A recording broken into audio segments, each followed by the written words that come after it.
আখির আড়াল হলে মনেরও আড়াল হয়, এ কথাটা সত্য কি জানি না। আমি কেন যে আখির আড়াল হলে একটু ভুলিতে পারি না।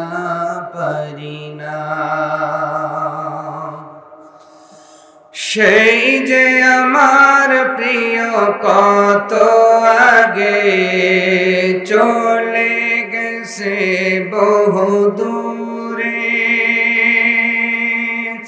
আজি তারি ব্যথায় হৃদয় আমার জলে পুড়ে পুড়ে। তায়েফের স্মৃতি তার দেয় যাতনা, আসর নদীতে শুধু তারি সফিনা। আমি কেন যে আখির আড়াল হলে একটু ভুলিতে পারি না। আল্লাহু আকবার। একটু আওয়াজ তুলে বলা যাবে কি আল্লাহু আকবার? আখির আড়াল হলে সকলেই ভুলতে পারি, নবীজিকে ভোলা যায় না, ঠিক কিনা? এই জন্য আখির আড়াল হওয়ার পরে আমরা আমার বাবাকে ভুলতে পারি, মাকে হয়তো ভুলতে পারি, স্ত্রীকে হয়তো ভুলতে পারি, সন্তানকে হয়তো ভুলতে পারি, কিন্তু মুহাম্মাদুর রাসূলুল্লাহ সাল্লাল্লাহু আলাইহি ওয়াসাল্লামকে ভোলা যায় না। ও ফেরেশতারা 2 নাম্বার কি চায়? ফেরেশতারা ডাক দে মনে মালিক, 2 নাম্বার তারা জাহান্নাম থেকে বাঁচতে চায়। আমরা বাঁচতে চাই কি চাই না? হারোডাঙ্গাবাসী আওয়াজ তুলে বলতে হবে, আমরা জাহান্নাম থেকে বাঁচতে চাই কি চাই না? কেন বাঁচতে চাও জানো নাকি? আল্লাহর নবী বলছেন এই দুনিয়ার আগুনের চেয়েও 69 গুণ তেজি আগুন আল্লাহ জাহান্নামের মধ্যে বানায় রেখেছেন। ওই জাহান্নামের ভিতরে জাহান্নামীদেরকে দরই নামক ফল খেতে দেওয়া হবে। মুফাসসির কিরামগণ বলছেন দুনিয়ার ময়দানেও দরি নামক ফল আছে, কিন্তু জাহান্নামের ফলের চেয়ে 70 গুণ কম, মানে এর গন্ধ আর এর তিক্ততা। অথচ এই দুনিয়ার ময়দানে ওই দরি নামক ফলের কাছে কোনো পশু পাখিও যায় না। কোনো পশু পাখি যদি ভুল ক্রমে ওই দরির মধ্যে একটা ঠোকর লাগায় মুহূর্তের মধ্যে মারা যায়। ওই দরি নামক এতই বিষাক্ত, এতই তিতার মশা, মরা লাশের চেয়েও দুর্গন্ধ।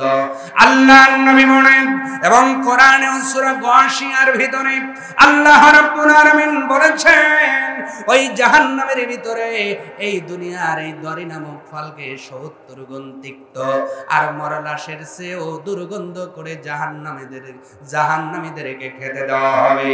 আর যখন তারা পানের জন্য, পান করার জন্য পানি চাইবে, ও হারোডাঙ্গাবাসী, দুনিয়ার ময়দানে এখন এই যে চৈত্র মাসের সময় যদি ধান নিতে নিতে আপনাদের শরীর ক্লান্ত হয়ে যায়, ফ্রিজ থেকে পানি বের করে পান করেন, কথা বলে না? কিন্তু আল্লাহ পাকের কোরআন জানাচ্ছে জাহান্নামের ভিতরে যখন মানুষগুলো পিপাসার্ত হয়ে যাবে, ওই জাহান্নামীদেরকে গিসলিন নামক শরাব দেওয়া হবে। গিসলিনটা কি? আপনার কিতাবের কোরআনের আয়াতের ব্যাখ্যার মধ্যে লেখা হলো গিসলিন হলো জাহান্নামীদের ক্ষত থেকে যেই পুঁজ বের হবে, ওই পুঁজগুলো জাহান্নামীদের খেতে দেওয়া হবে। আওয়াজ তুলে বলা যায় না নাউজুবিল্লাহ? এইবার বলেন তো সেই জাহান্নামের ভিতরে আমরা কি যেতে চাই নাকি? আসতে বলেন কেন?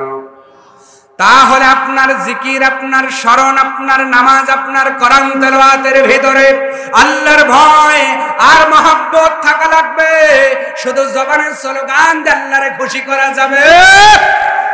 আজকে যেমন আমরা সকলেই কিন্তু তালে তাল মিলাইতেছি, ঠিক আছে আমরা কোরআনওয়ালাদের দলে, কথা বলে না।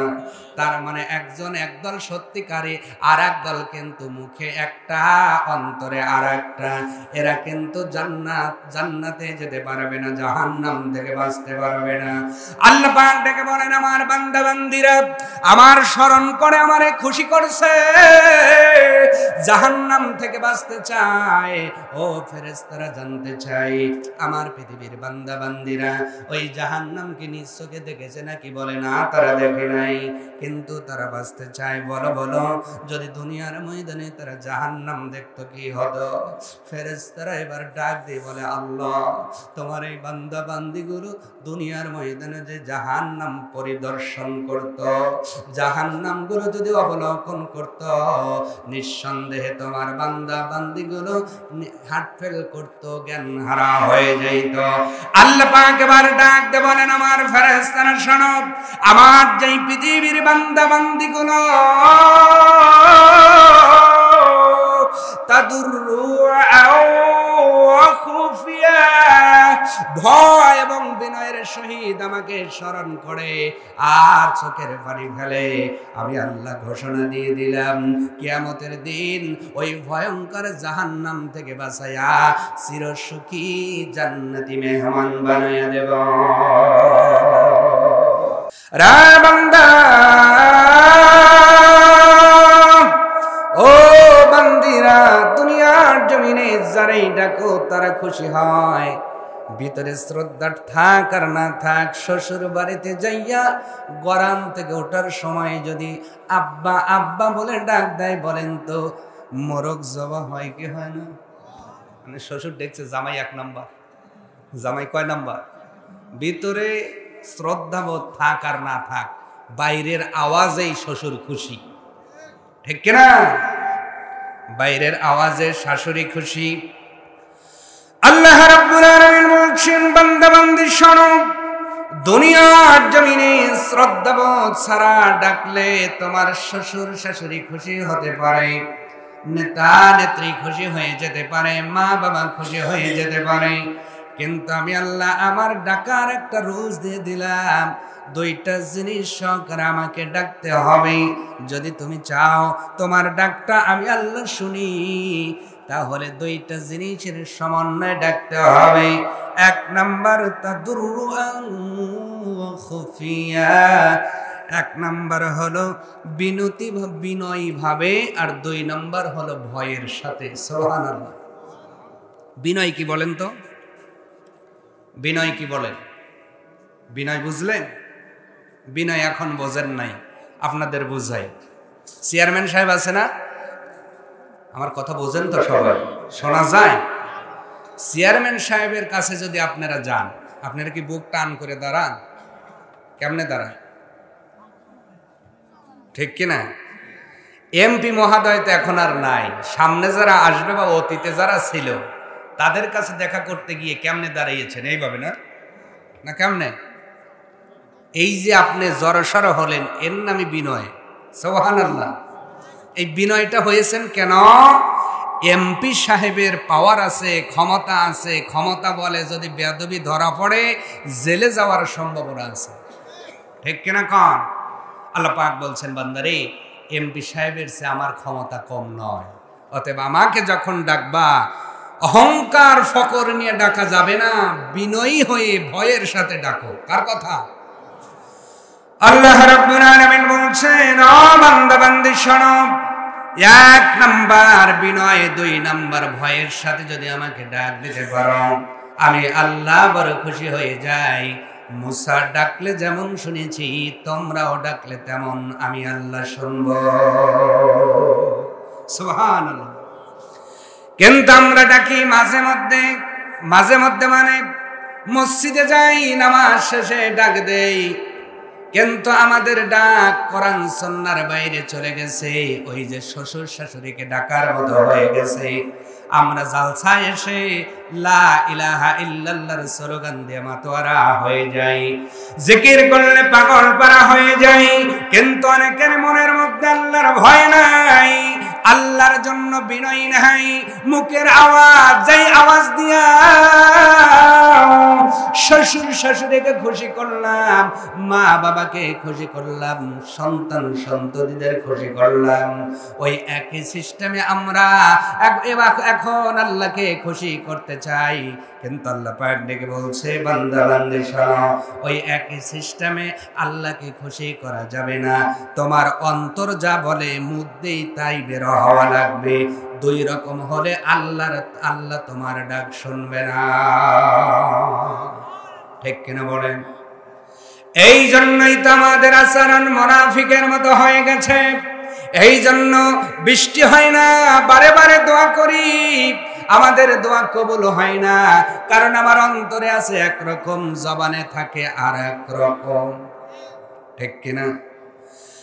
আমার মুখে একরকম, অন্তরে আর একরকম। আল্লাহর ভয় অন্তরের মধ্যে নাই, আল্লাহর জন্য বিনয় নাই, শুধু আওয়াজ দিয়ে আল্লাহরে খুশি করতে চাই। আল্লাহ রাব্বুল আলামিন বলছে, বান্দারে এই আওয়াজ দিয়ে খুশি করা যাবে না। না, দুনিয়ার ময়দানে জিকিরের মধ্যে সবচেয়ে বড় জিকিরের নাম হলো নামাজ। কি বলেন? কি বলেন? এই নামাজের মধ্যে যে আমরা শুধু কেরায়েত বলি আর শুনি, কিন্তু ভিতরে খেয়াল থাকে না। ঠিক কিনা? তার মানে বোঝা গেল নামাজের মধ্যে আমার চরিত্র এক থাকে না। কেরায়েত হচ্ছে ইমাম সাহেব কেরায়েত করতেছে, আমি ফ্যানের পাখা গুনতেছি। কথা বলতে হবে। তার মানে ওই জায়গায় কেরায়েতের আওয়াজ চলে, আর আমার নজর ফ্যানের দিকে যায়, আমার নজর ঠাকুরের দিকে যায়। আমার ভাইরা, নামাজের মধ্যে ওই জিকিরের মধ্যে আমাদের বিনয় থাকে না, ভয় থাকে না। আর একটা পৃথিবীর জমিনে সবচেয়ে বড় জিকিরের নাম হলো, কি বলেন? আর একটা জিকিরের নাম কি? এটা কি আমি বলছি? কে বলছে? যিকরুল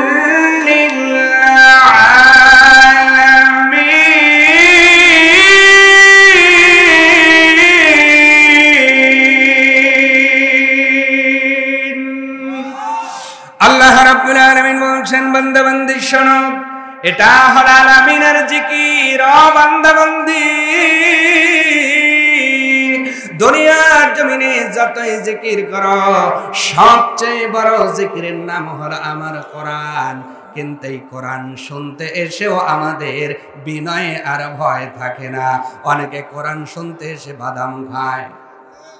কোথাও কোন আছে না? নাই বাবাজি, এই জায়গায় আসেন একজন। আমার ভাইয়েরা, এখানে শুনতে এসে অনেকের খেয়াল থাকে মেলার দিকে। ঠিক কিনা বলেন? তার মানে কোরআন হলো সবচেয়ে বড় জিকিরের একটা জিকির। আল্লাহ পাক বলেন, যিকরুল লিল আলামিন, আলামিনের জিকির শুনতে এসে খেয়াল থাকে না। অথচ আল্লাহ রাব্বুল আলামিন বলছেন, ওয়া ইযা কুরিআল কুরআনু ফাসতামিউ লাহু। ও বান্দা, যখন কোরআনে কারীম তোমাদের সামনে তেলাওয়াত করা হবে, ওই সময় চুপচাপ থাকবে। ওর মধ্যে কখনো হট্টগোল করবে না, অমনোযোগী হবে না। কথাটা একজন বলেছেন, তিনি কে? আরো জোরে বলেন, তিনি কে? আমার ভাইয়েরা, তার মানে আজকে আমরা শ্বশুর শাশুড়িকে, আমার দুনিয়ার জমিনের মানুষদেরকে যে পন্থায় খুশি করতে চাই, আল্লাহকেও সে একই কায়দায় খুশি করতে চাই। আল্লাহ পাক ডেকে বলছে, বান্দারে তুমি দুনিয়ার মানুষকে মুখের আওয়াজ দিয়ে খুশি করতে পারবা, তার কারণ হলো ওই মানুষগুলো তোমার অন্তরের খবর জানে। জোরে বলতে হবে। যে স্ত্রীর কাছে ঘুমিয়ে আছেন, ওই স্ত্রীও আপনার মনের খবর জানে না, আপনার সন্তানও জানে না, মেয়েও জানে না, মা বাবা কেউ আপনার মনের খবর জানে না। কিন্তু যেই আল্লাহকে শুধু আওয়াজ দিয়ে খুশি করতে চাই, বলেন তো ওই আল্লাহ আমাদের অন্তরের খবর জানে কি জানে না? জানে কি জানে না? আমরা নিয়ত করেছি জালসা শুনবো ভালোই, কিন্তু বাড়িতে যাওয়ার আগে ফেসবুকে নক দেব, এই খবর আল্লাহর কাছে আছে না নাই? আজকে জালসা শুনবো ভালো, আগামীকাল একজনের নামে মামলা করে ভাসায়া দেব। কথা কয় না। এই খবর আপনার কাছের মানুষ না জানলেও জানে কে? আরো জোরে। ইন্নাল্লাহা আলিমুম বিযাতিস সুদূর।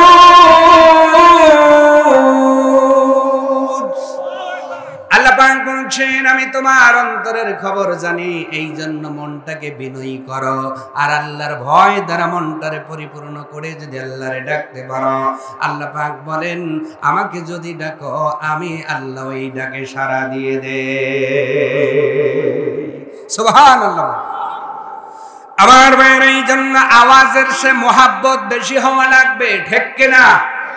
আল্লাহকে যখন আপনি স্মরণ করবেন আওয়াজের চাইতে মোহাব্বত আর ভয় বেশি থাকা লাগবে, কারণ দুনিয়ার সব মানুষের চেয়ে ক্ষমতা কার বেশি? আরো জোরে বলেন। আপনি যেই দুনিয়ায় বেঁচে আছেন কার ক্ষমতা বলে? আপনাকে এখান থেকে নিয়ে যাবেন কবরে কার ক্ষমতা বলে? কবরের মধ্যে প্রশ্ন করা হবে কার ক্ষমতা বলে? কবর থেকে ওয়াইদাল কুবুরু বুসিরাত, কবর যেই দিন ফেটে যাবে, ওই কিয়ামতের দিন আদম সফিউল্লাহ থেকে শুরু করে ঈসা রুহুল্লাহ পর্যন্ত সব কবরবাসী যেই দিন উঠে পড়বে, বলেন তো ওই দিন কার ক্ষমতা বলে? কিয়ামতের দিন মানুষগুলো হাজার হাজার বছর হিসাবের জন্য দাঁড়িয়ে থাকবে, কার ক্ষমতা বলে? জান্নাতের অর্ডারে মানুষগুলো জান্নাতে যাবে, কার ক্ষমতা বলে? জাহান্নামে যাবে, কার ক্ষমতা বলে? অতএব যেই মাবুদের, যেই আল্লাহর, যেই মালিকের, যেই খালিকের, যেই রবের ক্ষমতার শুরু হয়েছে শেষ হবে না, ওনার হাতে সব ক্ষমতার মালিক। ও এলাকার মুসলমান, ওই আল্লাহকে শুধু আওয়াজ দিয়ে খুশি করা যাবে না, তোমার জবান যেমনে বলবে অন্তরের মধ্যে তেমনি কাজ করা লাগবে, ঠিক কিনা বলে? ইতিপূর্বে মনে হয়তো এই যে আমাদের ছাত্রলীগের বাইরে কাজ করতো না, তো এর আগে মনে হয়তো দুনিয়ার সব ছাত্রলীগ, ঠিক কিনা? আচ্ছা বলেন তো এখন কি ছাত্রলীগ আছে? কোনে গেছে? সব কি আসমানে উঠে গেছে? কথা কয় না। সব কি ঈসা নবীর মতো আকাশে উঠে গেছে নাকি? না দেশেই আছে? দেশেই আছে। এখন একটু গ্যাসা দিতে চাচ্ছে। কি গ্যাসা? কইলে আমি তোমাদের দল। তার মানে ওনার মুখে বলে এক, অন্তরে হয় আর এক, ঠিক কিনা? এই যে তোমার মুখের ভিতরে এক, অন্তরে আর এক, সুযোগ পাইলে আবার রূপপথ বদলাবে, ঠিক কিনা বলেন? যদি তুমি এটা করো তোমার ওই ভাই খবর রাখে না, রাখলো কে? আর একটু জোরে বলেন, রাখলো কে? যারা একান্তভাবে কোরআন প্রতিষ্ঠার কাজ করে আর মুখে শুধু একজন বলে আমি কোরআন ওয়ালাদের পক্ষে। তুমি মানুষ এদের পার্থক্য করতে না পারলেও আমার আল্লাহ তাদের পার্থক্য করতে পারে কি পারে না? অতএব সময় পরিবর্তন হয়ে গেছে। আমি আপনাদের বলবো যারা দিন কায়েমের পথে আছে তাদের সাথে যোগ দিতে হলেই অন্তর থেকেই দেওয়া লাগবে, ঠিক কিনা বলেন?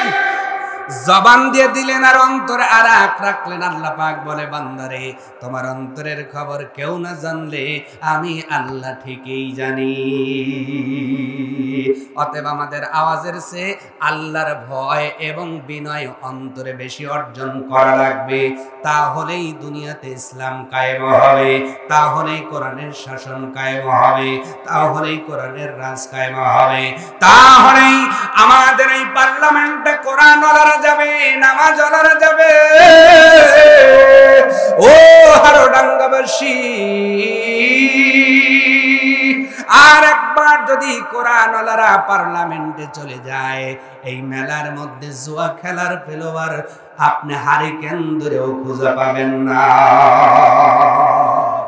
ঠিক করে বলেন? আজকে মাহফিল হয়, মসজিদের মেলা হয়, কথা কয় না?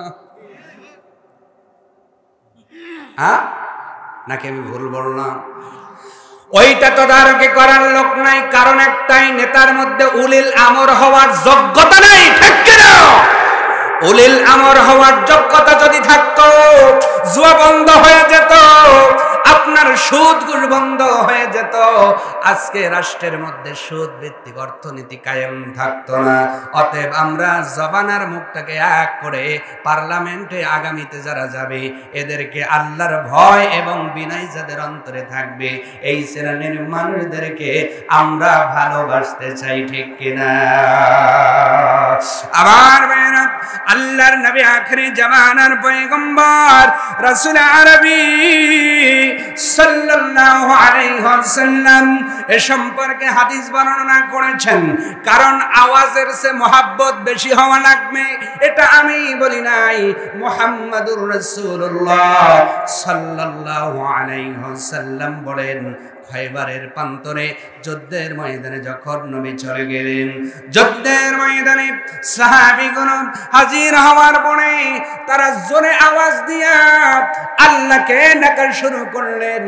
আর তাকবীরের স্লোগানে আকাশ বাতাস যেন প্রকম্পিত হওয়া শুরু করলো। নবীজি তাদের সামনে দাঁড়িয়ে একটি ভাষণ দিলেন। এই ভাষণটা হাদিস নামে আপনার বর্ণনা করা হয়েছে। আমার ভাইয়েরা, আল্লাহর নবী তাদের সামনে বললেন, ইরবাউ আলা আনফুসিকুম, তোমরা তোমাদের নিজেদের উপরে ইনসাফ করো, দয়া করো। ইন্নাকুম লা তাদউনা, তোমরা নিশ্চয়ই এমন একটা রবকে ডাকো না যিনি আসাম্মা ওয়ালা গায়বা, তোমরা এমন একটা রবকে ডাকো না যিনি অদৃশ্য এবং বধির। তোমাদের রব বধিরও নয়, অদৃশ্যও নয়। তার মানে এই উচ্চ আওয়াজ ছেড়ে আওয়াজটা যদি কম হয়, অন্তরে যদি খুশু থাকে, তোমার মুখের আওয়াজ অল্প হলেও শুনবেন কে? আল্লাহর নবী বলছেন, ইন্নাকুম তাদউনা সামিআন করিবা। ও সাহাবীরা, এমন একটা রবকে তোমরা ডাকতেছ যে রব হলো সামিআন করিবা, তোমাদের নিকটেই থাকে আর তোমাদের কথা শুনতে পায়। সুবহানাল্লাহ। এই হাদিসের ব্যাখ্যার ভিতরে লেখা হলো, আমরা যখন রিপ করে আল্লাহকে ডাকি অথবা অন্যকে গালি দেই, অন্যর সম্মানকে গীবত করে মনে মনে গালি দেই, মুহাদ্দিস ইকরামগণ বলেন এই আওয়াজটা কেরামান কাতিবিন পর্যন্ত না পৌঁছাইলেও আমার আল্লাহর কানে পৌঁছে যায়। সুবহানাল্লাহ বললেন না? তার মানে আল্লাহকে ফাঁকি দেওয়ার কোনো কায়দা নেই, ঠিক কিনা? তাহলে আল্লাহকে স্মরণ করব কেমন করে? আওয়াজ যাই হোক মোহাব্বত থাকা লাগবে আর আল্লাহর ভয় থাকা লাগবে, ঠিক আছে? তো একটু জিকির করেন, লা ইলাহা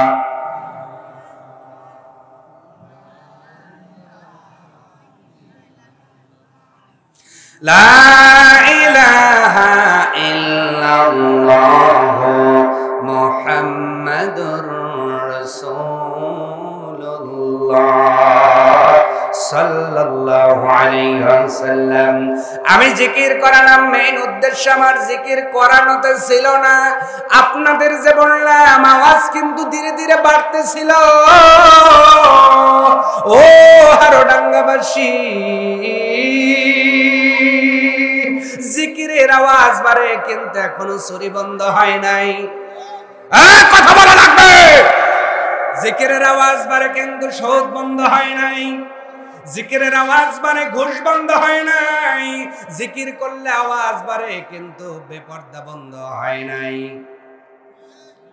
জিকির করলে আওয়াজ বাড়ে কিন্তু আপনার পরিস্ত্রীদের সাথে সম্পর্ক বন্ধ হয়, বলতে হবে। আমরা এখন জিকির করলে জিকিরের আওয়াজ বাড়ে, আলঠেলা বন্ধ হয় না, অন্যায় বন্ধ হয় না। তার মানে আমরা এই আয়াত দ্বারা আমরা আসামি হয়ে গেলাম। ও হারোডাঙ্গাবাসী, আমরা জবানে আল্লাহর স্লোগান দেই ঠিক, কিন্তু অন্তরের মধ্যে মালিকের ভয় আর মোহাব্বত নাই, ঠিক কিনা? মোহাব্বত করলে লাভ আছে না নাই? বলবো। আল্লাহর নবী সাহাবী হযরত আবু হুরায়রা রাদিয়াল্লাহু তাআলা হতে বর্ণিত, তিনি বলেন আল্লাহর নবী আখিরি জামানার পয়গম্বর রাসূল আরবি সাল্লাল্লাহু আলাইহি ওয়াসাল্লাম বলেছেন, দুনিয়ার ময়দানে আল্লাহ রাব্বুল আলামিন একদল ফেরেশতা নিযুক্ত করেছেন। এরা ঘুরে ঘুরে শুধু দেখে কোন জায়গায় কোন বান্দা আল্লাহর নামে জিকির করে। এই ফেরেশতাগুলো যখন কোন জিকিরকারীকে পেয়ে যায়, কোন জিকিরকারী যেইটা আয়াতের মাধ্যমে উদউ রাব্বাকুম তাদাররুআন ওয়া খুফিয়া, যারা দুনিয়ার ময়দানে বিনয় এবং ভয় নিয়ে আল্লাহর নামের জিকির করে, সেটা আওয়াজ জোরেও হতে পারে, সেটার আওয়াজ আস্তেও হতে পারে, কিন্তু তার মধ্যে বিনয় এবং ভয় থাকা লাগবে। আল্লাহর নবী বলেন, ওই ফেরেশতাগুলো যখন খুঁজে খুঁজে এমন একজন সঠিক জিকিরকারীকে পেয়ে যায়, নবীজি বলছেন ওই ফেরেশতা ডাক দিয়া আশেপাশের সব ফেরেশতাগুলোকে জড়ো করে এক জায়গায় করার পরে ডাক দিয়ে বলে, তোমরা যারা তালাশ করতেছিলে, দেখো এই হাড়োডাঙ্গার ভিতরে একজন মানুষ আছে যে মুখের মধ্যে যে স্লোগান দেয়, অন্তরের মধ্যে ঠিক একই ভয় এবং বিনয় আছে। আল্লাহর নবী বলছেন, ফেরেশতাগুলো আসার পরে তাদের সেই ডানাগুলো বিছায়া দেয়। ডানাগুলো বিছানোর পরে নবীজি বলছেন, এই ডানাগুলো কত দূর পর্যন্ত বিছায়া দেয়? নবী বলেন, ওই ফেরেশতাগুলো এই জমিন থেকে আসমান পর্যন্ত ঘেরাও করে বসে যায়। আরো আসতে বলে, জমি আসমান মনে হয় কাছে, আপনার লগি দিয়েই বাড়ি দিলে পাবেন। এই জন্য সুবহানাল্লাহ আসতে হয়েছে, একটু জোরে হবে না ভাই? সূর্যটা আসমানের নিচে না উপরে? বলেন, চন্দ্রটা আসমানের নিচে না উপরে? এই যে আপনার বিন্দু বিন্দু আপনারা সেই জ্যোৎস্না রাতে যেই তারকারাজিগুলো দেখেন, এইগুলো আসমানের নিচে না উপরে? তার মানে একটা মানুষ জীবনভর চেষ্টা করলে প্রথম আসমানে যেতে পারবেন না। কেন পারবেন না? এই দুনিয়ার থেকে একটা তারকা হলো প্লেট লুইস। এই লুইসে যদি আমরা যেতে চাই, অ্যাপোলো 11 দিয়ে যেতে গেলেও সময় লাগবে 1,15,000 বছর। সুবহানাল্লাহ বললেন না? 1,15,000 বছর আপনি কি হায়াত পাবেন নাকি? 1000 বছর পাবো না, 100 বছরই তো পাবো না।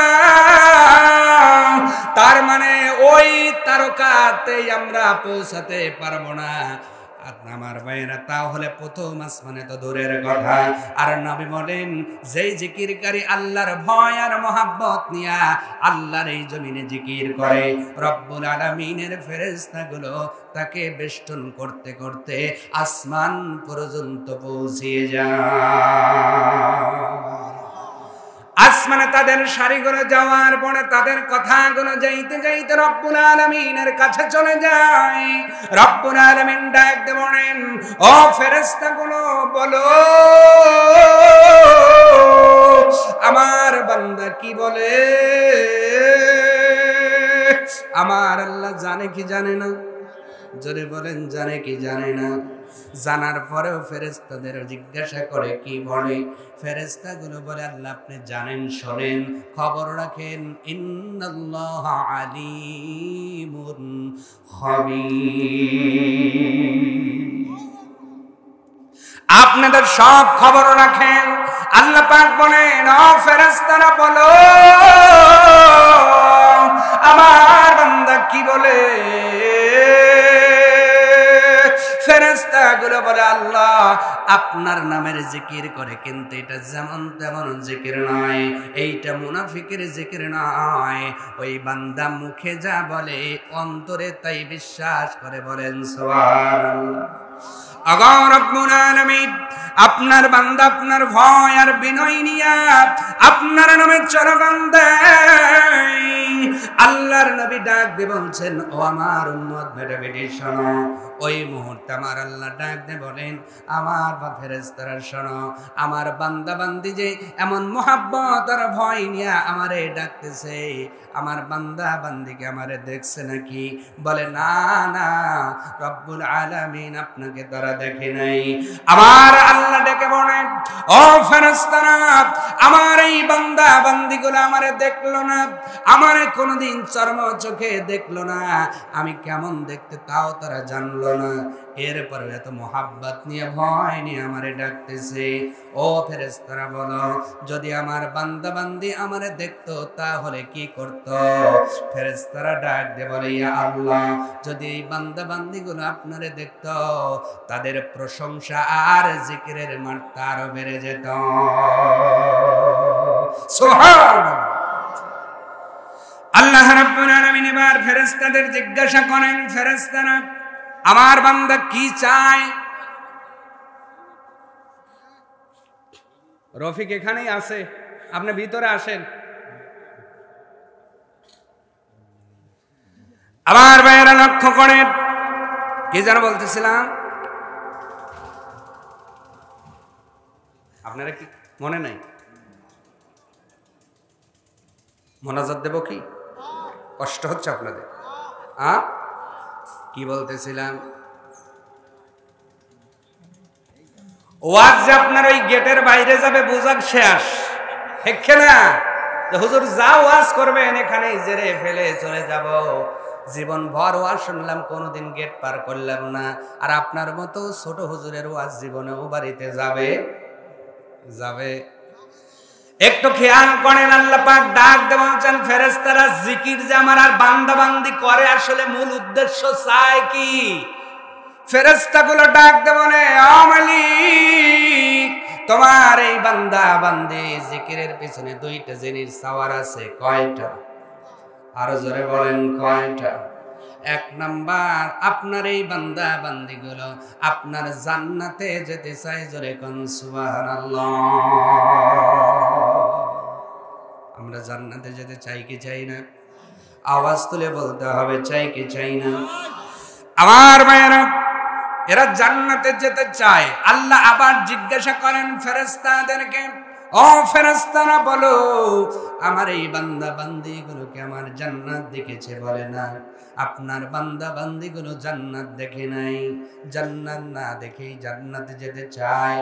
ও ফেরেশতারা বলো, যদি আমার এই বান্দা বান্দিগুলো আমার জান্নাত দেখতো তাহলে কি করত? ফেরেশতারা বলতো, ও মালিক, আপনার প্রশংসা আর জিকিরের মাত্রা আরো বাড়ায় দিত। ও ফেরেশতারা দুই নাম্বার কি চায়? ফেরেশতারা ডাক দে বলে, ও মালিক, দুই নাম্বার তারা জাহান্নাম থেকে বাঁচতে চায়। আমরা বাঁচতে চাই কি চাই না? হারোডাঙ্গাবাসী আওয়াজ তুলে বলতে হবে, আমরা জাহান্নাম থেকে বাঁচতে চাই কি চাই না? কেন বাঁচতে চাও জানো নাকি? আল্লাহর নবী বলছেন, এই দুনিয়ার আগুনের চেয়েও 69 গুণ তেজি আগুন আল্লাহ জাহান্নামের মধ্যে বানায় রেখেছেন। ওই জাহান্নামের ভিতরে জাহান্নামীদেরকে দরই নামক ফল খেতে দেওয়া হবে। মুফাসসির কিরামগণ বলছেন, দুনিয়ার ময়দানেও দরি নামক ফল আছে, কিন্তু জাহান্নামের ফলের চেয়ে 70 গুণ কম, মানে এর গন্ধ আর এর তিক্ততা।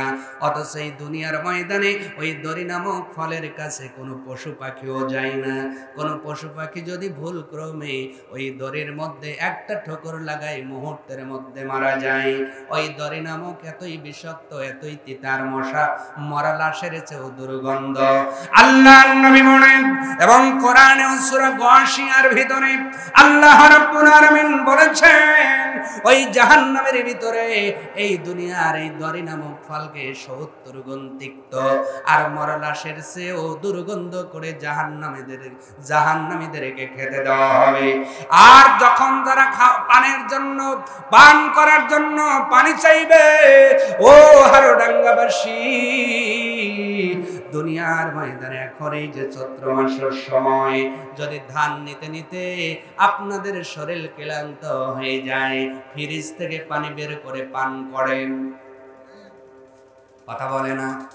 কিন্তু আল্লাহ পাকের কোরআন জানাচ্ছে জাহান্নামের ভিতরে যখন মানুষগুলো পিপাসার্ত হয়ে যাবে, ওই জাহান্নামীদেরকে গিসলিন নামক শরাব দেওয়া হবে। গিসলিনটা কি? আপনার কিতাবের কোরআনের আয়াতের ব্যাখ্যার মধ্যে লেখা হলো গিসলিন হলো জাহান্নামীদের ক্ষত থেকে যেই পুজ বের হবে, ওই পুজগুলো জাহান্নামীদের খেতে দেওয়া হবে। আওয়াজ তুলে বলা যায় না নাউজুবিল্লাহ? এইবার বলেন তো সেই জাহান্নামের ভিতরে আমরা কি যেতে চাই নাকি? আসতে বলেন কেন? তাহলে আপনার জিকির, আপনার স্মরণ, আপনার নামাজ, আপনার কোরআন তেলাওয়াতের ভিতরে আল্লাহর ভয় আর মহব্বত থাকা লাগবে। শুধু জবানের স্লোগান দিয়ে আল্লাহরে খুশি করা যাবে? আজকে যেমন আমরা সকলেই কিন্তু তালে তাল মিলাইতেছি, ঠিক আছে আমরা কোরআনওয়ালাদের দলে, কথা বলে না? তার মানে একজন একদল সত্যিকারী, আর এক দল কিন্তু মুখে একটা অন্তরে আর একটা। এরা কিন্তু জান্নাতে যেতে পারবে না, জাহান্নাম থেকে বাঁচতে পারবে না। আল্লাহ পাক ডেকে বলেন আমার বান্দা বান্দিরা আমার স্মরণ করে আমারে খুশি করছে, জাহান্নাম থেকে বাঁচতে চায়। ও ফেরেশতারা জানতে চাই আমার পৃথিবীর বান্দা বান্দিরা ওই জাহান্নামকে নিজ চোখে দেখেছে নাকি? বলে না, তারা দেখে নাই, কিন্তু তারা বাঁচতে চায়। বলো বলো, যদি দুনিয়ার ময়দানে তারা জাহান্নাম দেখতো কি হতো? ফেরেশতারা এবার ডাক দিয়ে বলে আল্লাহ, তোমার এই বান্দা বান্দিগুলো দুনিয়ার ময়দানে যে জাহান্নাম পরিদর্শন করত, জাহান্নামগুলো যদি অবলোকন করত, নিঃসন্দেহে তোমার বান্দা বান্দিগুলো হার্ট ফেল করত, জ্ঞান হারা হয়ে যাইত। আল্লাহ পাক এবার ডাক দিয়ে বলেন আমার ফেরেশতারা শোনো, আমার যেই পৃথিবীর বান্দা বান্দিগুলো তাদুররু আও খুফিয়া ভয় এবং বিনয়ের সহিত আমাকে স্মরণ করে আর চোখের পানি ফেলে, আমি আল্লাহ ঘোষণা দিয়ে দিলাম কিয়ামতের দিন ওই ভয়ঙ্কর জাহান্নাম থেকে বাঁচাইয়া চিরসুখী জান্নাতি মেহমান বানাইয়া দেব। আর একটু মহাব্বতে হবে না আমার ভাইরা? এই জন্য আল্লাহকে বেশি বেশি স্মরণ করার দরকার আছে না নাই? জোরে বলেন আছে না নাই? এরপর আল্লাহ রাব্বুল আলামিন বলছে বান্দারে ইন্নাহু লা ইউহিব্বুল মু'তাদিন। ও বান্দা বান্দি শোনো, তোমরা জিকির করবা ঠিক আছে, স্মরণ করবা ঠিক আছে, ভয় বিনয় শহীদ দেখবা, কিন্তু খবরদার দুনিয়ার জমিনে সীমা লঙ্ঘনকারী হয়ে যায় না। আমার আল্লাহ সীমা লঙ্ঘনকারীদেরকে পছন্দ করে না। কার কথা? এবার সীমা লঙ্ঘন করবেন না কারা কারা? হাত দেখান, লিল্লাহি তাকবীর। টান টান সুটান সবাই হাত নামায় কোন আমি। তাহলে এখন থেকেই মজলিস থেকে কেউ বাইরে যাওয়া যাবে না ইনশাআল্লাহ। দেখি এবার পরীক্ষা করে দেখি তো আমরা সীমা লঙ্ঘন করবো কিনা। যদি আপনাদের কষ্ট হয় এখন আমি মোনাজাত দিব, কিন্তু পরিবেশ নষ্ট করা যাবে না। রাজি আছেন?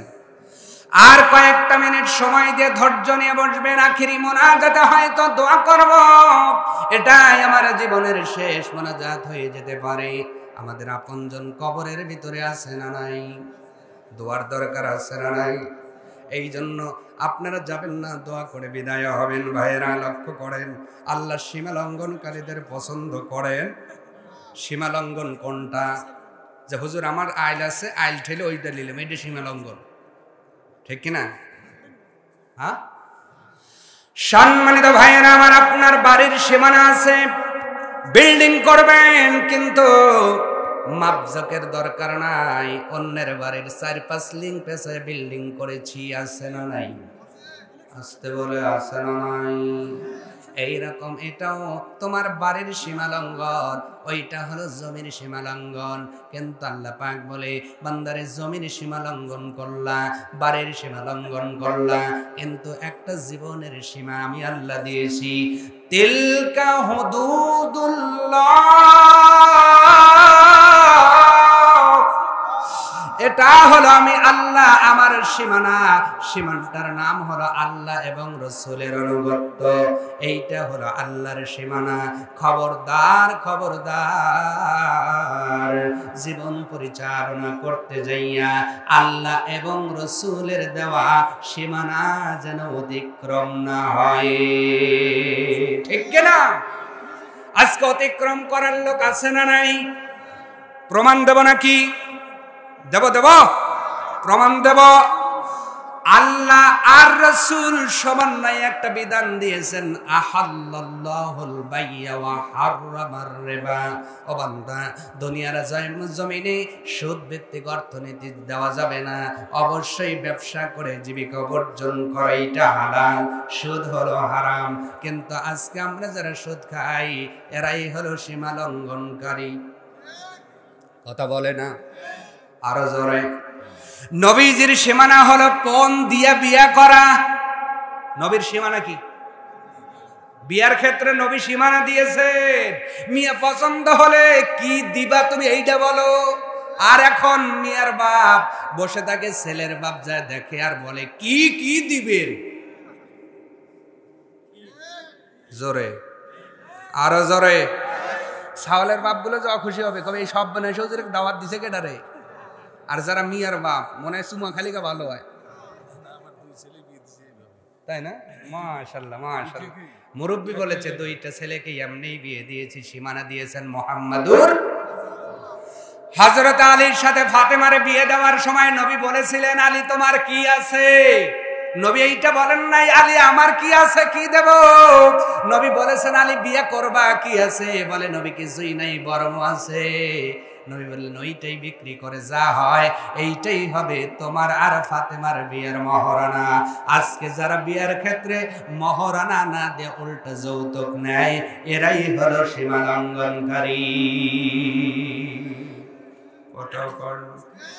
পেছে গেলে আমার কিছু করার নাই, ঠিক না? ওজনের মধ্যে সঠিক দিতে হবে, আকিমুল ওজনা বিল কিসত, কথা কম। অথচ মুদিখানার দোকানে বসে 5 ওয়াক্ত নামাজ পড়ি, কিন্তু যেই চাউল নিতে আসে বারে বারে 2-4 গ্রাম করে কম দেই। আমি গোস্তের ব্যবসায়ী, নামাজ ঠিকই পড়ি, ওজনে কম দেই। আমি সয়াবিন বিক্রেতা, নামাজ ঠিকই পড়ি, ওজনে কম দেই।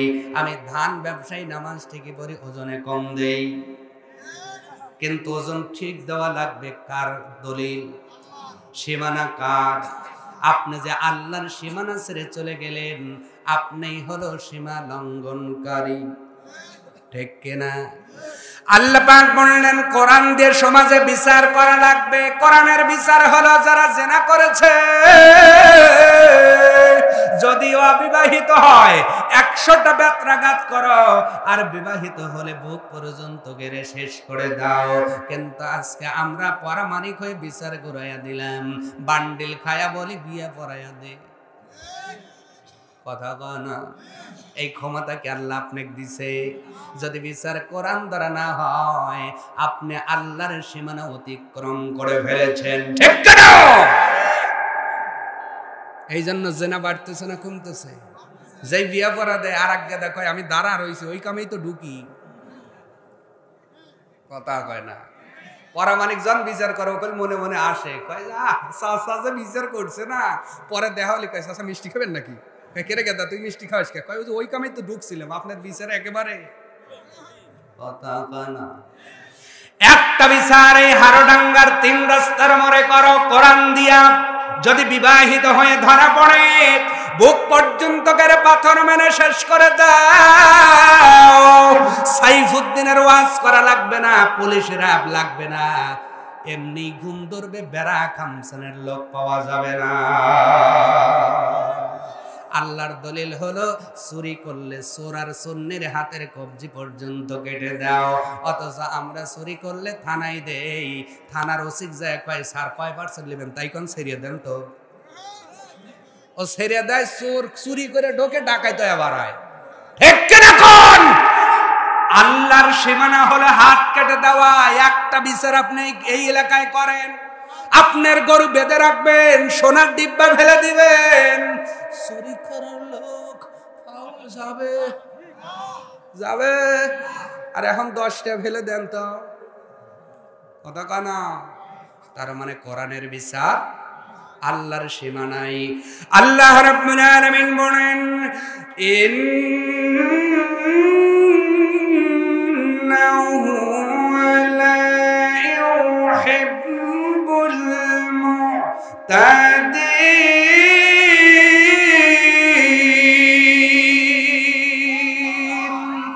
ও বান্দা বান্দে, সীমা লঙ্ঘনকারী হয়ে যায় না।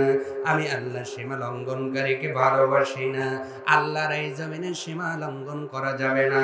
আপনি জনগণের সমর্থন পেয়ে, জনগণের আঙ্গুলের ভোটটা পেয়ে নেতা হইলেন।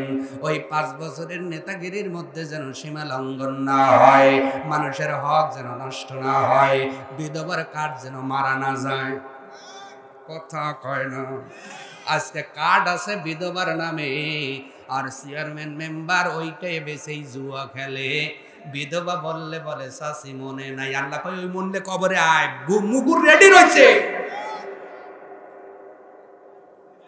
কথা কন না ক। সম্মানিত ভাইরা আমার, লক্ষ্য করেন, তার মানে আপনি সীমা লঙ্ঘনকারী হয়েছেন। সম্মান দেনওয়ালাকে আল্লাহ পাক বলেন, আমি 2 দলকেই সম্মান দিয়ে ইতিহাস করেছি। বান্দা দেখো, তোমার অতীত জীবনের ইতিহাস খুলে দেখো। আমি সম্মান দিয়েছিলাম ফেরাউনকে সীমা লঙ্ঘন করার কারণে। সুবয়া সুবয়া মেরে শুটকি করছি। দুনিয়ার শুটকি তো ফোকা ধরে, বুয়া ধরে, ওই ফেরাউনের ওই আপনার কি শুটকি পোকাও ধরে না। কথা কয় না। আবার আল্লাহ সম্মান দিয়েছেন আবু বকর আমারকে। আবু বকর আমার কত সুন্দর করে জনগণের হক বন্টন করেছেন। আল্লাহ পাক তাদের সম্মান কিয়ামত পর্যন্ত চালু রেখে দেবে। অতএব ক্ষমতা পাওয়ার পরে তুমি যদি স্বৈরা শাসক হও, আল্লাহ এমন একটা আসমানি বাড়ি দিবে, প্যারাগের মতো গেরিয়ে ভালাবে। ঠিক কিনা? আর যদি তুমি আপনার ক্ষমতা পাওয়ার পরে আবু বকর ওসমানের চরিত্র নাও, আল্লাহ পাক সম্মান দিয়া আল্লাহ পাকের প্রিয় ভাজন বানায় দিবে রে বান্দা বান্দি। আজকে আমরা নেতাদের চরিত্র খুঁজে খুঁজে দেখলাম, একটা নেতার চরিত্রও ভালো পাইলাম না। কিন্তু আপনাদের এই অঞ্চলের একজন নেতা ছিলেন শহীদ মাওলানা মতিউর রহমান নিজামী। মন্ত্রী থাকা পরেও 1 টাকা দুর্নীতি ধরাতে পারে নাই। আল্লাহু আকবার বলেন।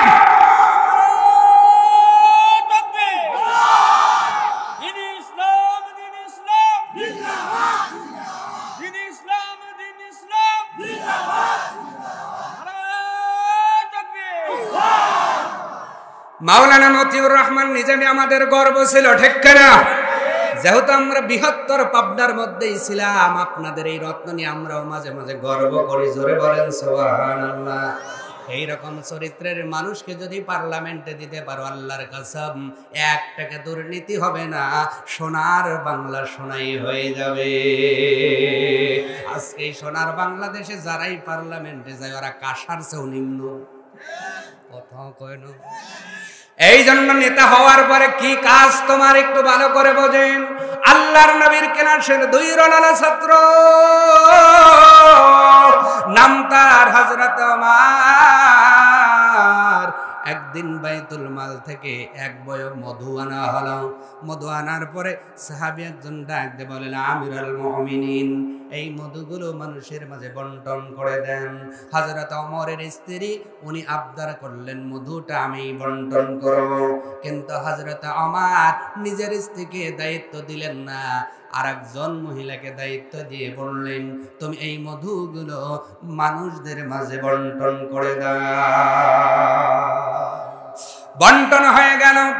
বাড়ির মধ্যে যাওয়ার পরে স্ত্রী ডাকতে বললেন, স্বামী আমার, আপনি হলেন আমিরুল মুমিনিন, অর্ধ জাহানের খলিফা আল্লাহ পাক সম্মান দিয়ে বানিয়েছেন। আমার মনের বড় আশা ছিল এই মধুগুলো আমি বন্টন করব, কেন বন্টন করতে দিলেন না?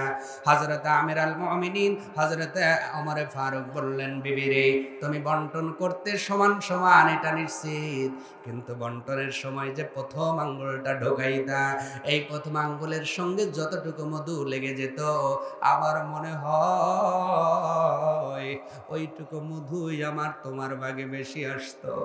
কিয়ামতের দিন আল্লাহ যদি আমাকে প্রশ্ন করতো, আমার রে, নেতা বানিয়েছিলাম জন্য জনগণের মধু তুমি আঙ্গুলে ভরায়া বেশি খাইছো, ও বেবি, ওই দিন আমি ওমর কাঠগড়ায় হিসাব দিতে পারবো না। এই জন্য তোমাদের দায়িত্ব দেই নাই, অন্য মহিলাকে দায়িত্ব দিয়েছি।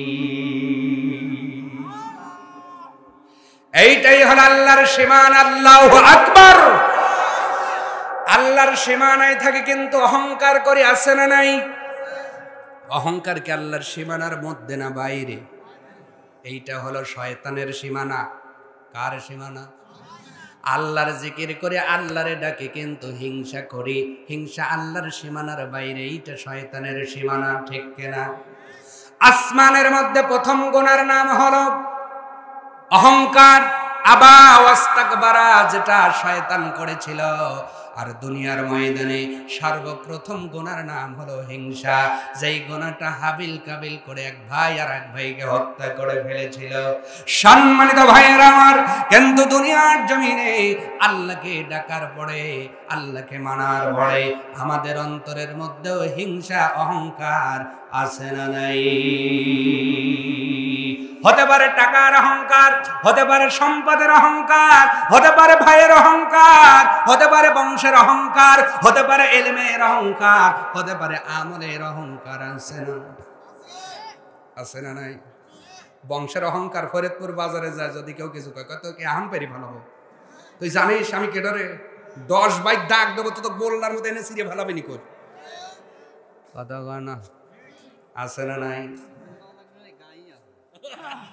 তাই না? ওয়াজ বুঝতেছে আমার ভাই, মারহাবা কর। অত দূর যাওয়া লাগবে না, গাই আছে তার মানে ভাই সাক্ষাৎ হইছে, ঠিক না? এখন তার মানে আপনি যদি আল্লাহর সীমানায় থাকার পরে গার জোরে ঠেলে যদি আপনি অহংকার করেন, গর্ব করেন, আল্লাহ পাক বলে, বান্দারে, এটা শয়তানের সীমানা, শয়তানের সীমানায় গেলে জান্নাত পাওয়া যাবে না। অতএব বলেন তো, অহংকার ছাড়ার দরকার আছে না নাই? কে কে অহংকার ছাড়বেন আজ থেকে? তারাই শুধু আল্লাহকে হাত দেখাবেন, লিল্লাহি তাকবীর, টান টান। সবাই ছাড়বেন? তাহলে তো মারামারি লাগবে না, মারহাবা কন। আজকে বেশিরভাগ গুতাগতি মারামারি হলো অহংকার নিয়ে, ঠিক কিনা?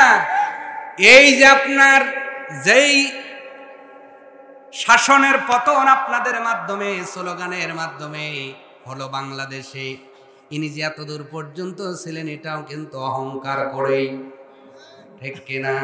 তার মানে অহংকার যদি আমরা ছেড়ে দিতে পারি আর হিংসা যদি ছেড়ে দিতে পারি, এই পৃথিবীর জমিনে অর্ধেক রোগ এমনি ভালো হয়ে যাবে।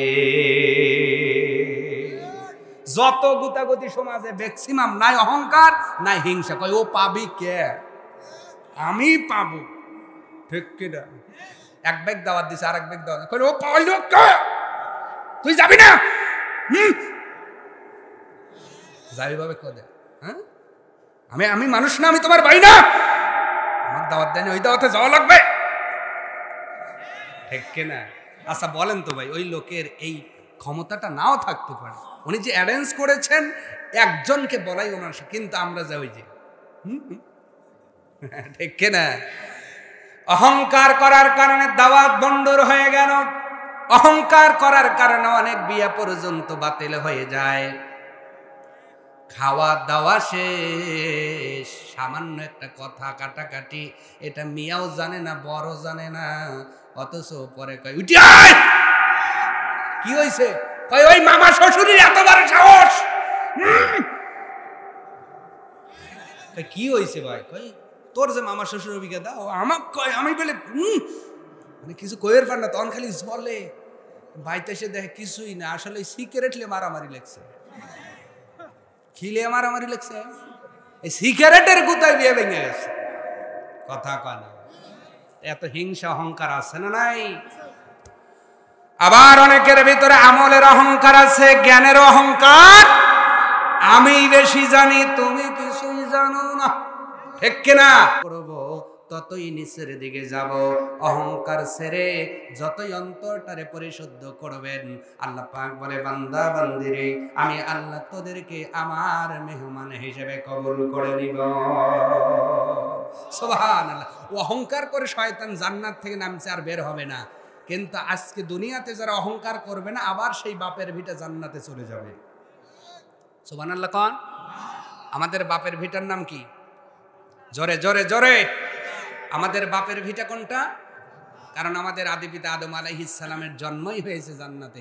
আমার বাপের ভিটা হলো জান্নাত, আর শয়তানের ভিটা জাহান্নাম। ওই জান্নাতে যাদের যাওয়া যাবেন, একটার কলিজায় অহংকারের হিংসা থাকা যাবে না। যদি থাকে জান্নাত হারাম।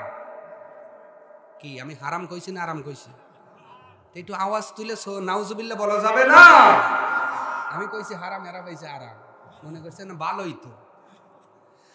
আবার ভাইয়েরা লক্ষ্য করে, তাহলে অহংকার ছেড়ে দিতে হবে, সীমা লঙ্ঘন করা যাবে না। ইবাদতের ক্ষেত্রেও হতে পারে, ইবাদত করে যদি আমি অহংকার করি, সব ইবাদত বাতিল করে দিবেন শয়তানের মতো একজন। আওয়াজ তুলে বলতে হবে, তিনি কে? আজাজিল ফেরেশতা, জিন জাতির সদস্য। ইবাদতের কারণে প্রথম আসমানে নাম হলো আবেদ, দ্বিতীয় আসমানে নাম হয়েছিল জাহেদ, তৃতীয় আসমানে নাম হয়েছিল তার তকি। এইভাবে যেতে যেতে সপ্তম আসমানে তার নাম হয়েছিল তাওসুল মালাইকা, ফেরেশতাদের কমান্ডার, লিডার। কিন্তু এত সম্মান পাওয়ার পরেও শুধু অহংকার কারণে, সব একটা অহংকারের কারণে জীবনের সব আমল বরবাদ হয়ে গেল। তার মানে অহংকার করে আল্লাহর সীমা লঙ্ঘন করা যাবে না। এটা বোঝানোর জন্য বলছি, আল্লাহ রাব্বুল আলামিন দুনিয়ার জমিনে যতগুলো পয়গম্বর মানব জাতির হেদায়েতের জন্য প্রেরণ করেছিলেন, এর মধ্যে একজন পয়গম্বরকে আল্লাহ বাবা ছাড়া দুনিয়ায় দিয়েছিলেন। বলেন তো নাম কি? মারহাবা যারা বলেছেন আন্তরিক ওয়েলকাম, ধন্যবাদ জানাচ্ছি। সাইয়েদনা ঈসা আলাইহিস সালাম, ওনার জামানার একটি ঘটনা। উনি জঙ্গল থেকে বাহির হচ্ছেন, হঠাৎ করে দেখলেন ওই রাস্তার ধারে একটা বালাখানা বানানো। এই বালাখানা কার? সাইয়েদনা ঈসা আলাইহিস সালাম খবর নিয়ে দেখেন এই বালাখানা একজন বদকার লোকের, বড় গুনাহগার। খবর নিয়ে জানানো হলো এই লোকটা জীবনেও কোনোদিন আল্লাহর দাসত্ব করে নাই, আল্লাহর হুকুম মানে নাই, জীবন ভর শুধু গুনাহ করেছে। আমল বলতে তার জীবনে কিছুই নাই, যা আছে শুধু গুনাহ আর গুনাহ। কিন্তু সাইয়েদনা ঈসা আলাইহিস সালামের সাথে যিনি ছিলেন, উনি বড় আবেদ, উনি বড় ইবাদত গুজার, উনি বড় আল্লাহর জিকির করনে ওয়ালা, উনি আল্লাহ পাকের বড় ইবাদত গুজার বান্দা। কিন্তু ঈসা আলাইহিস সালামকে দেখার পরে উপরের সেই গুনাহগার লোকটি দ্রুত নিচে নেমে আসলেন। আসার পরে ডাক দিয়ে বলছেন, গো জামানার নবী, আমি তো আপনাকেই খুঁজতেছিলাম। কেন খুঁজতেছিলাম? লোকটা ডাক দিয়ে বলে, এই জন্যই খুঁজতেছিলাম, এই যে বয়স আমার, একটাও আমল করি নাই, গুনার কাজ একটাও বাকি রাখি নাই। কিন্তু কলিজার মধ্যে আল্লাহর ভয় সৃষ্টি হয়ে গেছে। আল্লাহু আকবার। এই জন্যই তো আল্লাহ কোরআনে বলেছেন, ওয়ালা তাকুনাতু মির রাহমাতিল্লাহ, ও বান্দা যতই গুনাহ করো না কেন আমার রহমতের দরিয়া হইতে নিরাশ হয়ে যায় না রে বান্দা। ওই গুনাহগার বান্দা এবার নিরাশ না হইয়া সাইয়েদনা ঈসা আলাইহিস সালামকে ডাক দিয়ে বললেন, ও জামানার পয়গম্বর, একটু তওবা করতে চাই, আল্লাহর কাছে একটু দোয়া করেন না, আল্লাহ যেন আমার তওবা কবুল করে আমাকে হেদায়েতের উপরে কবুল করে নেয়। সাইয়েদনা ঈসা আলাইহিস সালামের হাত ধরে কথা বলতেছেন, আর চোখের পানিগুলো ঝর্ণার মতো টপ টপ করে পড়তেছেন। এবার সাইয়েদনা ঈসা আলাইহিস সালাম ওনার আবেগজনক কণ্ঠের কথা শুনে মনটা বড় নরম হয়ে গেছে। হাতটা মালিকের উপর তুলবেন। এমন সময় পাশে যাই আবেদকারী বান্দাটা ছিল, ডাক দিয়ে বলেন, ওগো নবী কি করতেছেন? এই লোকটার খবর যা পাইলাম, এর মতো গুনাহগার জমিনে একটাও নাই, এর সাথে থাকলেও আমরাও গুনাহগার হয়ে যাব। আওয়াজ তুলে বলুন নাউজুবিল্লাহ। আমি কত ইবাদত করি উনি বলতেছেন, দেখেন আমার দিকে তাকেন। ও জামানার নবী সাইয়েদনা ঈসা আলাইহিস সালাম, কত ইবাদত আমি করি, সেখানে ওই মানুষটা তো বড় গুনাহগার, তার জন্য দোয়া করলে হয়তো আমরাও আল্লাহর গজবে গ্রেফতার হয়ে যাব। তার মতো গুনাহগার আর কেউ নাই। এমন ভাবে যখন ওই আবেদ বান্দা নিজের আমলের অহংকার করলো, আল্লাহ পাক সঙ্গে সঙ্গে আসমানি ফয়সালা নাজিল করে জানিয়ে দিলেন, ওগো আমার নবী ঈসা তুমি শোনো, ওই বান্দা গুনাহ করেছে ঠিক, কিন্তু তার কলিজার মধ্যে আমার ভয় ছিল, আমার প্রতি অনুগত্য ছিল, আর এই মুহূর্তে তওবা করে ভালো হতে চায়। আর তোমার পাশে যে আবেদ বান্দা ছিল, ইবাদত করেছে কিন্তু ইবাদতের কারণে অহংকারী হয়ে গেছে, আমি আল্লাহ আমার ফয়সালা হলো ওই যেই বান্দা কান্নার সুরে ফিরে আসতে চায়, ওরে হেদায়েতের উপর কবুল করে জান্নাতওয়ালা বানাইয়া অহংকারী আলেমকে, অহংকারী আমলকারীকে আমল বরবাদ করে জাহান্নামের অর্ডার দিয়ে দিলাম। নাউজুবিল্লাহ বলুন। তার মানে প্রমাণ হলো আমলকারীর অহংকার করেও বাঁচা যাবে। তাহলে আমল করে কি অহংকারী হওয়া যাবে? আমলের অহংকারও করা যাবে না, ইলমের অহংকার করা যাবে না, টাকার অহংকার করা যাবে না। এইভাবে যদি সীমা লঙ্ঘন না করি, আল্লাহ পাক আমাদেরকে বড় ভালোবাসবেন। আর যদি আমরা সীমা লঙ্ঘনকারী হয়ে যাই, আল্লাহ সীমা লঙ্ঘনকারীকে ভালোবাসবেন না। এই জন্য এতদিন পর্যন্ত যা সীমা লঙ্ঘন করেছি, এখন থেকে মোনাজাতের পূর্বে তওবা করে আমরা আল্লাহর সিরাতাল মুস্তাকিমে উঠে যেতে চাই। আওয়াজ তুলে বলেন ইনশাআল্লাহ। রাজি আছেন তো? তওবা করবেন তো? করবেন? কোন কি হুজুর প্রতিদিন জালসায় তওবা করি, এটা আবার কমন কি? আনকমন না তো, এটা কমন। হুজুররা বলে, আমরাও বলি আস্তাগফিরুল্লাহ রাব্বি, ঠিক কি না? এইটা তওবা না। তওবা মানে হলো একানিষ্ঠভাবে মন থেকে ঝেড়ে ফেলা, আল্লাহর ভয় নিয়ে ওই গুনার দিকে কোনোদিন মুখ না দেওয়া।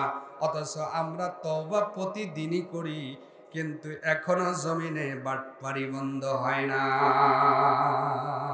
তার মানে বোঝা যায় আমার জবানের তওবা অন্তরের তওবার সাথে মেলে না।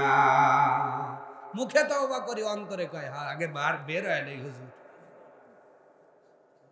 তাহলে তওবা কি এইভাবে করলে হবে? খাঁটি দিলে তওবা করতে হবে ইনশাআল্লাহ। আপনি কি গুনাহ করেছেন? গুনার সারা জীবন নেই, হাড়োডাঙ্গা না, পুরা বাংলাদেশ মানুষের গুনার টার্নওভার, পুরা পৃথিবীর মানুষের গুনার টার্নওভার এক জায়গায় করে যদি রেখে দেওয়া যায়, আল্লাহর যে রহমতের দরিয়া, এর মধ্যে একটা সুই ফেলার জায়গাও ধরবে না। তাহলে আল্লাহ কত রহম নিয়ে বসে আছে আপনাকে ক্ষমা করার জন্য, কিন্তু তওবা করার পরে ওই গুনার দিকে আর ফিরে যাওয়ার কোনো সুযোগ নাই। এইভাবে যারা তওবা করবেন, আপনার জীবনের গুনাহগুলো আল্লাহ মাফ করবেন না, শুধু ইউবাদদিদুল্লাহ, আল্লাহ আপনার সেই গুনাহগুলোকে সওয়াবে রূপান্তরিত করে দিবে। তাহলে অন্যায় যা করেছি ফিরে আসতে হবে ইনশাআল্লাহ। বলেন আসবেন তো? আসবেন তো? হয়তো আমি কারো কথা শুনে রড খেয়েছি, খোয়া খেয়েছি, কথা কয় না, অথবা চাষটালে চা খাইছি, ইতিমের হক মারছি, গুনার তো আমার শেষ নাই, তবে একটু তওবা করে ফিরে এসে দিন কায়েমের পথে উঠে যেতে চাই। রাজি আছেন? দিন কায়েমের পথে যারা অবিচল, তারা হলো আল্লাহর প্রিয়জন। বাতিলের কাছে যারা হার মানে না, সংগ্রাম করে যায় আমরণ। হীরার আলোতে যার হৃদয় রঙিন, হাতে আল কোরআনের দীপ্ত সঙ্গীন, হেরার আলোতে যার হৃদয় রঙিন, হাতে আল জেহাদের দীপ্ত সঙ্গীন, সত্যের পথে যারা নিবেদিত প্রাণ, শত্রুকে কবু ভয় পায় না, শত্রুকে কবু ভয় পায় না। যাদের হৃদয়ে আছে আল্লাহর ভয়, তারা কবু পথ ভুলে যায় না। ঠিক কিনা বলেন? আমরার পথ ভুলে যেতে চাই না। অনেক পথ ভুল করেছে যুবক ভাইয়েরা। ও যুবক ভাইয়েরা, পায়ে যদি হাত দিতে বলো তাও দিলাম, ভাই মনে করে কথাগুলো শুনে যাও। অনেক পথ ভুল করেছ রে ভাই।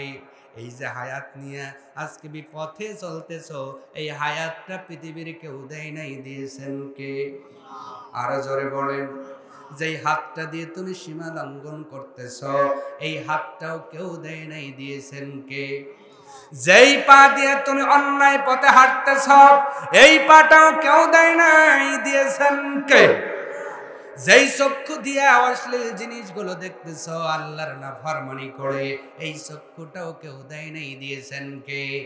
জবান দিয়ে বকাবাজি অশ্লীল কথাগুলো বলতেছ, মানুষকে কষ্টদায়ক কথা ছড়তেছ, এই কণ্ঠটাও কেউ দেয় নাই, দিয়েছেন কে?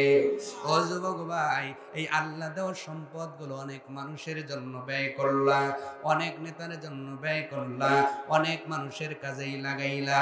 বলো তো দেখি, আল্লাহ দেওয়া এই সম্পদগুলো আল্লাহর জমিনে আল্লাহর কোরআন প্রতিষ্ঠার কাজে একটা বার ব্যয় করার দরকার আছে না নাই?